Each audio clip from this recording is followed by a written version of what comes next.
ચૂંટણી પરિણામોના દિવસે સંસદમાં ઘૂસણખોરીનો નિષ્ફળ પ્રયાસ।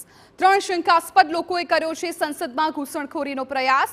નકલી આધાર કાર્ડ મારફતે સંસદમાં ઘૂસવાનો પ્રયાસ કર્યો। ગેટ નંબર 3 પરથી ઘૂસતા શંકાસ્પદને પકડી પડાયા। સીઆઈએસએફે 3 મજૂરોને પકડ્યા। પૂછપરછમાં નકલી આધાર કાર્ડ મળ્યા। કાસિમ, મોનીસ અને શોએબ નામના શંકાસ્પદની પૂછપરછ કરવામાં આવી રહી છે।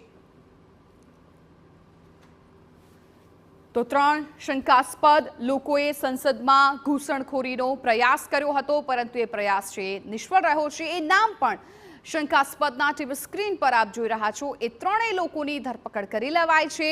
ચૂંટણી પરિણામોના દિવસે જ આ 3 લોકોએ સંસદમાં ઘૂસવાનો પ્રયાસ કર્યો હતો। હવે આ લોકો છે પકડમાં આવી ગયા છે, તેમની પૂછપરછ કરવામાં આવી રહી છે।